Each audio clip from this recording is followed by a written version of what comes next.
मित्रांनो, एक गोष्ट सांगू का? तुमच्यावरती ना लोक कधी जळता सांगू का? ज्या वेळेस तुमची परिस्थिती बदलते आणि तुम्ही ना थोडंफार आहे ना संघर्षाच्या मागे लागता ना, त्यावेळेस आहे ना लोक तुमच्यावरती ना जळत्या. कारण की विषय कसा राहतो माहिती का? ज्या वेळेस आपली चप्पल तुटेल राहते ना, त्यावेळेस आपल्याला कोणी 20 रुपये सुद्धा देणार नाही. पण आपण जर का समजा एखाद्या संघर्षात घुसलो आणि त्याच्यामध्ये आपण यशस्वी झालो, तर आपल्याकडे 50-50 हजार रुपयाचा मोबाईल येतो, एखादी गाडी बिडी येते, त्यावेळेस आहे ना लोक आपल्यावरती लगेच जळायला चालू होत्या. काय म्हणत्या माहिती का?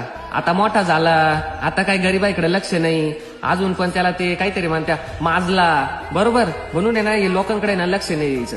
कारण आपल्याकडे ज्या वेळेस आपली चप्पल तुटेल होती ना, त्यावेळेस आपल्याला 20 रुपयाला ते लोक मवतल होती, बरोबर? म्हणून आहे ना अशा लोकांकडे अजिबात लक्ष द्यायचं नाही. आपलं आयुष्य एकच आयुष्य, थाटात जगायचं. हा लढा तू